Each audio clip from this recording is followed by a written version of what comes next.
Fala galera, beleza? Gente, antes de começar o vídeo aqui no canal, vou pedir um instante da atenção de vocês. Dia 29, esse sábado agora, vai acontecer o grande sorteio do canal, em que eu vou estar realizando o sorteio de um desses dois itens. Ou esse mouse game com esse mousepad muito maneiro e legal, ou esse ótimo box de Guerra Civil da Marvel, história completa. Um desses itens pode ser de um sortudo. E como você faz para poder concorrer? Simples, na descrição desse vídeo tem um link, clica nesse link e ele vai explicar detalhadamente como você pode participar para poder concorrer a um desses dois prêmios. E assim, ainda falta um dia para você poder fazer isso, então não perca tempo, vai lá, se inscreve para participar, para poder ganhar, entendeu? E o sorteio vai ser no dia 29, no sábado, meio-dia em ponto. Meio-dia em ponto eu vou estar fazendo uma live e nessa live eu vou sortear ao vivo e a cores para vocês um desses dois itens, entendeu galera? Então não deixa de participar.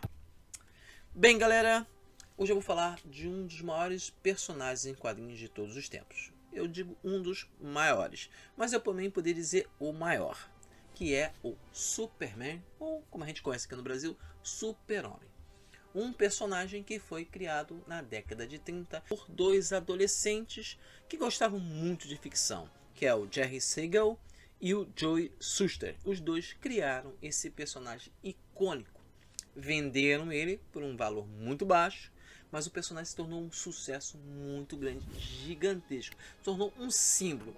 O símbolo de tudo que é bom, o símbolo da verdade, o símbolo da honestidade e o símbolo dos Estados Unidos também, por causa da roupa dele é a cor das bandeiras americanas. Mas um símbolo acima de tudo, além de ser um símbolo patriota americano, mas um símbolo da verdade, do tudo que é bom, do própria questão também do personagem que é um imigrante, entendeu? Porque é um imigrante dos Estados Unidos, foi feito por imigrantes. Então tem essa questão também. Então o Super-Homem representa muita coisa, o Super-Homem é muito representativo, muito. E desde a década de 30 até os dias de hoje, o Superman, o Super-Homem, ele foi sendo enraizado na nossa cultura.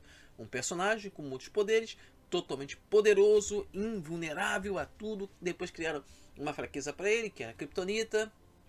Depois criaram outra fraqueza, que era a magia. Mas é um personagem, acima de tudo, muito poderoso e também difícil de você trabalhar. Por quê? Porque é um personagem mega power. Um personagem que pode mover planetas, pode viajar no tempo, pode fazer diamante apenas apertando um carvão na mão. Ele pode comprimir as moléculas do carbono e fazer aquele vir um diamante. Um personagem que pode, com um sopro, apagar um sol. Entendeu? Um personagem extremamente difícil de você trabalhar, mas também não ser um personagem muito cativante, muito legal. Tanto que, no cinema, ele foi imortalizado por Christopher Reeves. Ele imortalizou o Super-Homem como a gente... ele imortalizou o Super-Homem de tal forma, colocou um personagem icônico, como um personagem com uma bondade acima de todos, altruísta, justo, um personagem que se sacrifica pelo bem do próximo. É isso que o Christopher Reeves fez.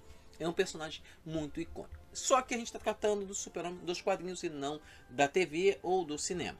E o que acontece? Esse personagem, como eu falei, é muito poderoso, extremamente não tem quase fraqueza nenhuma. É um personagem que é praticamente um deus. É um deus que ninguém pode fazer nada. Então, como eu falei, é difícil pra caramba para você trabalhar com esse personagem. Então, o que aconteceu? Em 1985, a DC Comics lançou uma mega saga que reuniu todos os seus personagens, primeiramente para quê? Para colocar ordem na casa dela, porque ela estava muito bagunçada, extremamente bagunçada. Muitos personagens que ela comprou ou que ela fez, que estavam de molho, criou-se uma realidade para dizer que aquele personagem que ela comprou está naquela realidade, naquele universo paralelo, criou-se a questão de multiverso. A DC trabalhou com a questão de multiverso, já desde o início da sua formação já estava trabalhando, porque ela comprava um determinado personagem, e aquele personagem não se encaixava muito bem no universo dos super-heróis tradicionais. Super-Homem, Batman, Mulher Maravilha, Flash, Lanterna Verde, não se encaixava. Então o que eles faziam? Criavam um multiverso, uma terra diferente e colocavam aquele personagem ali. Aquele personagem foi, digamos, teve um reboot, criar uma nova versão dele, aquele personagem antigo ia para aquela outra terra. Então ela criou a noção de multiverso. Só que ficou uma coisa muito confusa. Em 85 eles criaram Crise nas Infinitas Terras para corrigir tudo isso, para botar ordem na casa. Então, através da crise, eles começaram a colocar a ordem. Fizeram reboot de muitos personagens, heróis, tipo o Batman, Mulher Maravilha, o próprio Flash, Lanterna Verde. E o Super-Homem foi um desses que recebeu reboot. Ele recebeu um reboot porque, como eu falei, o Super-Homem é um personagem muito difícil de trabalhar. Um personagem que quase não tem fraqueza. Um personagem extremamente poderoso. E outra coisa, um personagem que é quase um deus, uma lenda. Você olha o Super-Homem, nossa, é o Super-Homem, não sei o que. Ele não, assim, apesar de ele ser muito bom, ele quase não parece um ser humano. Ele parece que não tem emoções. Então é muito complicado você trabalhar com esse tipo de personagem. O que eles fizeram? O que os diretores da DC fizeram? Quiseram fazer um reboot do Super-Homem, uma roupagem nova. E para fazer isso, eles chamaram uma pessoa específica, um argumentista desenhista chamado John Byrne. John Byrne é um britânico naturalizado canadense que foi o responsável por fazer o reboot do Super-Homem. E esse reboot começou em setembro de 1986. Ele apresentou a primeira revista, ele mudou muitos conceitos do Super-Homem, reduziu o poder do Super-Homem a um nível mais mortal. Ele continuava sendo o ser mais poderoso da Terra, ele continuava sendo um ser muito poderoso, ele podia levantar um navio, ele resistia a uma explosão nuclear, as armas não atingiam ele era realmente invulnerável. Só que havia certos limites que ele não podia ultrapassar. Ele não podia tirar a Terra fora da órbita, ele não podia viajar no tempo. Se ele fosse jogado dentro do Sol, ele poderia arder e ser destruído, ele não aguentaria o calor do Sol. Então havia limites para o Super-Homem. Realmente, eles estabeleceram limites para que o Super-Homem não fosse aquele ser Deus, um Deus, que nada pudesse parar. Eles estabeleceram esse limite. Então ficou mais fácil de se trabalhar com ele. Claro que eles mudaram também um pouco da história kryptoniana. Anteriormente, Krypton era muito parecido com a Terra, as pessoas eram semelhantes à Terra. Essa nova versão do Super-Homem, da mitologia do Super-Homem, Krypton era um planeta muito diferente da Terra, em que os indivíduos de Krypton eram afastados uns dos outros, eles não tinham interação social. Além disso, eles eram vinculados ao planeta. E, o mais importante, só havia um único sobrevivente de Krypton, só o Super-Homem, só o Kal-El, e ele nunca foi o Superboy. Então já trabalhou-se com isso, limitou-se. Só havia um tipo de kryptonita, a verde, e a kryptonita podia sim afetar seres humanos se eles fossem expostos por muito tempo à kryptonita. A kryptonita enfraquecia os kryptonianos, porque era uma radiação proveniente de vários minerais kryptonianos. Krypton explodiu, só sobrou o Super-Homem, que veio para a Terra, foi adotado por um casal, e assim a maior diferença que poderia haver entre o Super-Homem pré-crise com pós-crise foi que ele tinha um lado mais humano. Sim, ele não era aquela pessoa infalível, invencível, indestrutível. Não, ele falhava, ele errava, se apaixonava. Ele era mais humano. Criou-se uma faceta do Super-Homem que ele era muito mais humano. Então, essas mudanças trabalharam no Super-Homem, criando um Super-Homem mais pé no chão, em que ele podia chorar, se irritar, ficar alegre. Era um personagem que tinha dúvidas, que ele tinha dúvidas, que ele não acertava sempre. E assim, ficou muito legal as mudanças do John Byrne. Claro, não ficaram somente ao Super-Homem. Toda a mitologia, todos aqueles personagens que estavam em volta dele, também sofreram mudanças. A Lois Lane, o Jimmy Olsen, o Perry White. O Lex Luthor, o principal vilão do Super-Homem, não era mais só um simples vilão. É um arqui-inimigo, mas não um arqui-inimigo que cria bugigangas para destruir o Super-Homem, mas não, um empresário inescrupuloso que usava de todos os meios para conseguir manter o poder. O objetivo dele era manter o poder, ser venerado pelas pessoas. E quando ele olha para o Super-Homem, que é um ser que tem todos aqueles poderes que ele gostaria de ter, há o conflito, os dois ficam aquele jogo de gato e rato. O Super-Homem não pode provar que o Lex Luthor fez aquilo, e o Lex Luthor vai sempre tentar ferrar com o Super-Homem. Isso ficou uma coisa muito mais interessante. E no tempo que passou essas mudanças do Super-Homem, mesmo depois da saída do John Byrne do Super-Homem, essas mudanças continuaram. Outros autores, outros argumentistas, roteiristas, passaram a participar do Super-Homem, como Mark Wolfman, o Dick Giordano, o Mike Mignola, o Jerry Orden também trabalharam e ajudaram a estabelecer essa mitologia do super-homem, essa nova mitologia que dura até os dias de hoje. Até os dias de hoje dura. Krypton, mais afastado, com castas, coisas foram sendo colocadas que tornaram o Homem de Aço mais interessante. Mxyzptlk apareceu como um ser extradimensional, bem diferente de como ele aparecia, um palhaço. Não, é um ser extradimensional que não entende como é a cultura humana. O Bizarro, com um clone do Super-Homem. O Metalo apareceu. O Metalo admirava, nas histórias admirava o Super-Homem, até que ele descobriu que ele era um alienígena. E o próprio Super-Homem não sabendo que ele era um alienígena. Ele sabia que ele veio de outro planeta, sim, não sabia qual era o planeta, até que foi revelado isso para ele. E quando o Super-Homem encontrou a Legião dos Super-Heróis, isso aí é uma história muito legal. Descobriu que a Legião descobriu que ele nunca foi Superboy, mas havia um Superboy na Legião. Até que eles descobriram que o Senhor do Tempo criou pegou 1 milésimo de segundo da idade do Super-Homem e criou uma realidade toda em cima do Super-Homem, de um Super-Homem mais poderoso. E dali que vinha o Superboy. E aquele mundo do Superboy estava sendo ameaçado. O Superboy morreu, salvou-se aquele mundo e criou-se um mundo paralelo, que depois veio interagir com o mundo do Super-Homem. Quando os 3 supercriminosos daquele mundo foram soltos, e o Super-Homem, após esses criminosos terem acabado com toda a vida no planeta, só sobrando a protomatéria, que tinha a forma da Lana Lang naquele universo, ser destruída, ele teve que agir como juiz, júri e carrasco.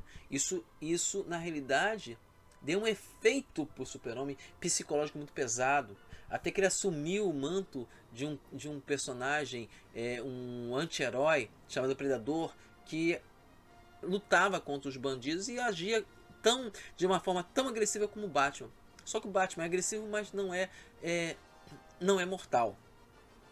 Ele usa de violência para amedrontar os bandidos, para que eles não façam aquilo. O Super-Homem, na forma do Predador, não fazia isso. Batia, machucava e podia até matar.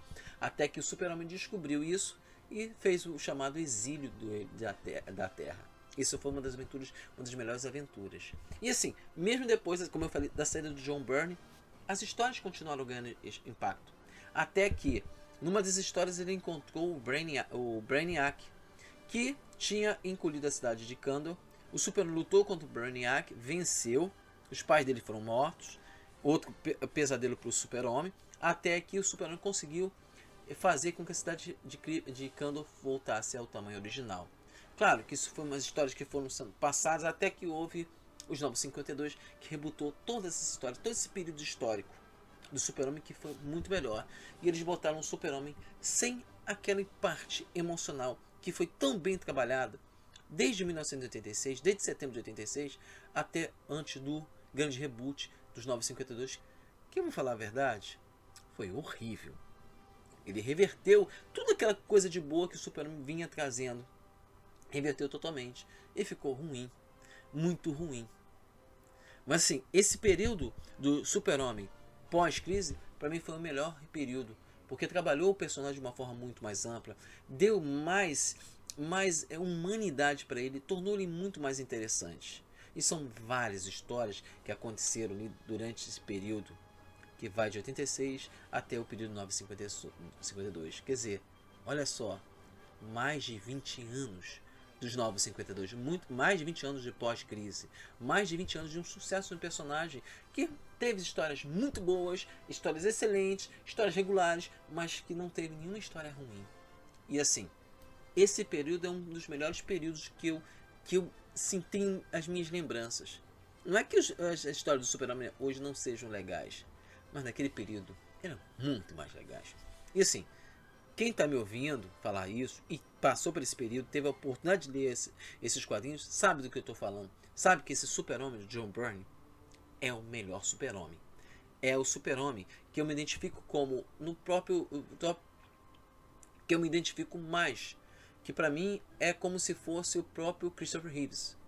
Que esse Super-Homem do Christopher Reeves parece muito com o Super-Homem de John Byrne. Só que o John Byrne é um pouco mais humano. Bem mais humano. Mas assim, Se você... Eu tenho essas revistas. Eu tenho guardado todas essas revistas desse período do Super-Homem do pós-crise. Eu tenho todas as revistas guardadas. Elas estão guardadinhas em cada revista um saco.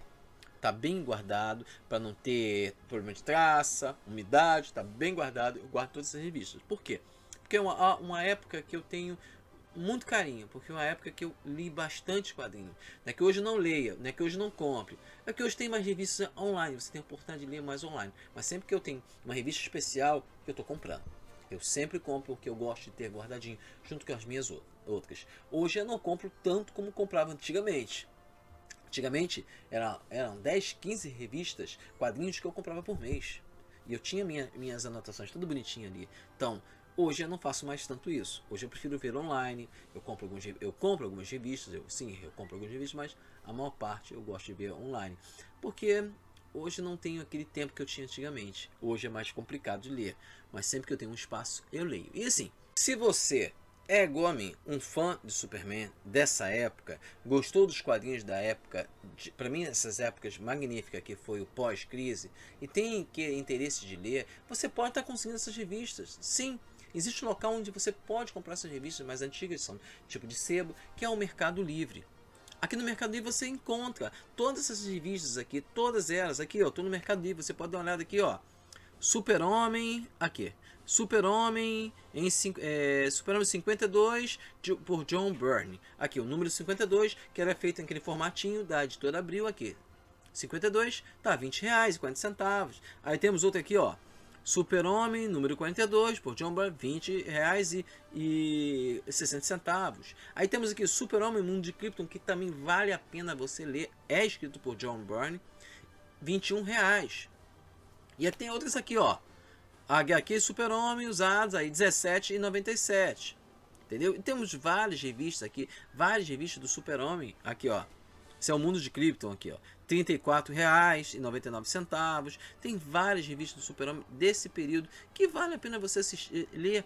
E se você quiser comprar, compra. Vale a pena, entendeu? Vale a pena mesmo. Essa época do Super-Homem, em que o Super-Homem foi publicado pela Editora Abril, com a autoria de John Byrne, é a melhor época. Eu falo, é a melhor. Me desculpe outros leitores que gostam de outros roteiristas, mas eu prefiro as aventuras de John Byrne. Até por causa do traço dele, que eu gosto muito do traço de John Byrne.